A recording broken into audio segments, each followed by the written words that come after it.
सञ्चालक विष्णु,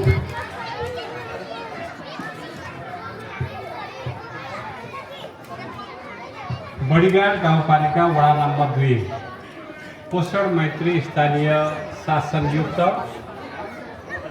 वडा घोषणा कार्यक्रमका श्रद्धेय अध्यक्ष,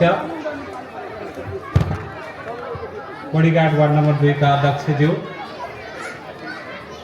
यो कार्यक्रममा प्रमुख अतिथिको रूपमा आउनुभएको गाउँपालिकाका श्रद्धेय अध्यक्षज्यू, त्यसैगरी विशिष्ट अतिथि गाउँपालिकाको उपाध्यक्ष प्रशासकीय अधिकृत लगायत अन्य विशिष्ट अतिथिको कक्षमा बस्नुभएका विशिष्ट अतिथिज्यूहरू,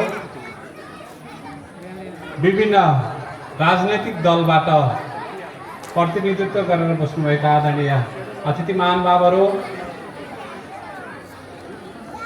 लगायत मञ्चमा आसीन सम्पूर्ण अतिथिगणहरू,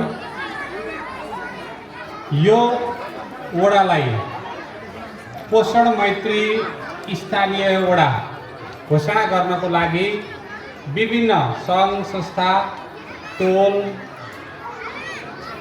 विद्यालय, आमा समूह, क्लब, विभिन्न क्षेत्रबाट आउनुभएका आदरणीय बुवामा, दाजुभाइ, दिदीबहिनी,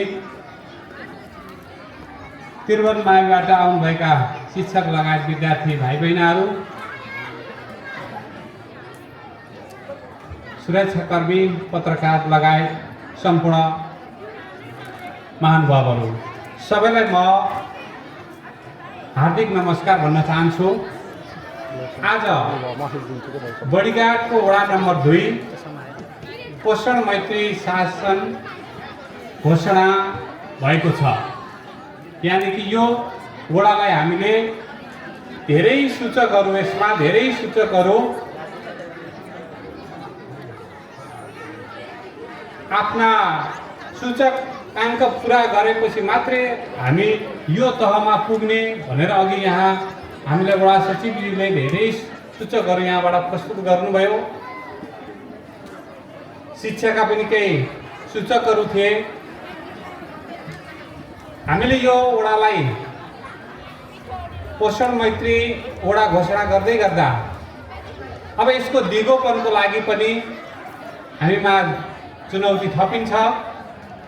त्यसको लागि म सम्पूर्ण विद्यालय, यो वडा नम्बर 2 मा रहेका सम्पूर्ण विद्यालय र हाम्रो विद्यालयको तर्फबाट के आश्वस्त पार्न चाहन्छु भने यो कार्यक्रममा विद्यालयको शिक्षाको तर्फबाट जुन जुन सूचक हुन् ती सूचकहरू अहिले पुरा भएका छन् र आगामी दिनमा पनि ती सूचकहरूलाई हामीले पुरा गर्ने प्रतिबद्धता पनि म यहाँ जाहेर गर्न चाहन्छु।